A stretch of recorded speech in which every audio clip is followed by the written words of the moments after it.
There still is to this day, when I reflect on it, a degree of, post-traumatic stress, which you suppressed back then. I was the virologist for the state of Washington and the University of Washington. The fear that the house staff had, as well as the nursing staff had, person being in isolation.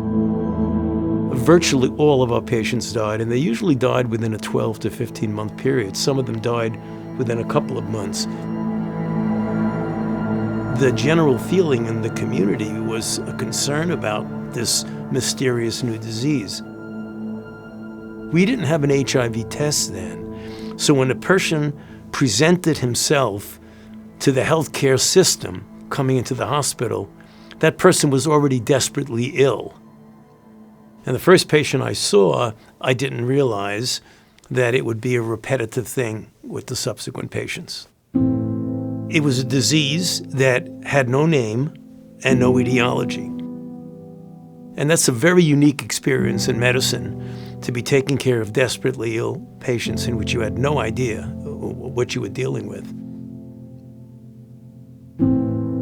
When I, reflect on it, it was just a most extraordinary experience that was actually buoyed and helped by what all of us who took care of persons with HIV back then was the incredible courage and resiliency of desperately ill young men, right to the very end.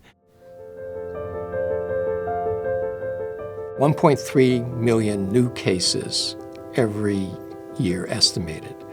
Several regions of the world are increasing, including South America. And we in the United States, it's between 38,000 and 40,000 new infections per year. Unfortunately, the media has boredom with HIV. We're starting to see increasing number of cases of women with HIV in the country. So it is still, I would say, a major silent epidemic. We have fantastic treatment. We have drugs now. You give a single tablet that contains 3 drugs in the tablet. Somebody comes into my clinic today, or Larry's clinic in Seattle, with recently infected HIV, and we put them on 1 pill a day. We can honestly look them in the eye and say, all other things being equal, it is very likely that you will live in essentially a normal lifespan, maybe subtract 1 or 2 years. So we have very, very good treatments, but what's happening is people continue to get infected.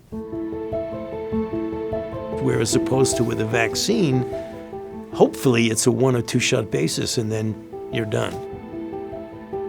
If you look at the field of vaccinology, it's predicated on trying to get the body of a person who's not infected to essentially make a response that is comparable to the response to natural infection.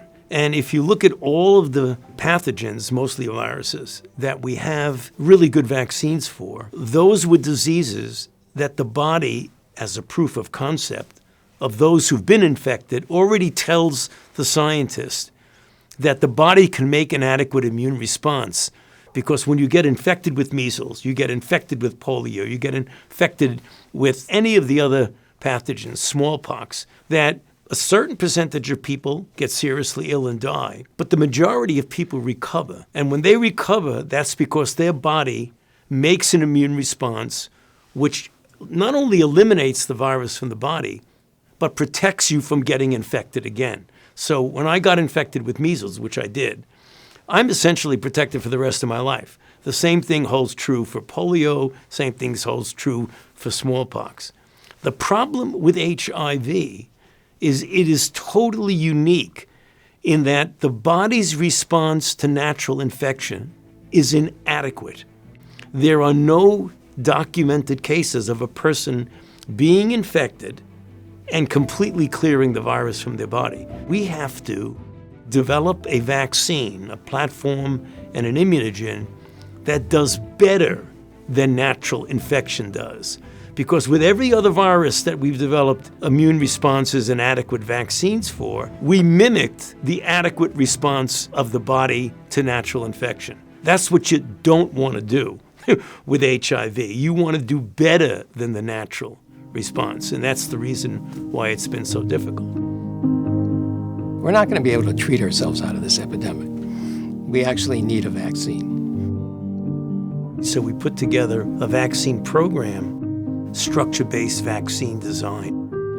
We performed an experiment to find out if we gave a neutralizing antibody in a high enough titer, could we actually prevent someone from getting HIV? And we called those the antibody-mediated protection studies.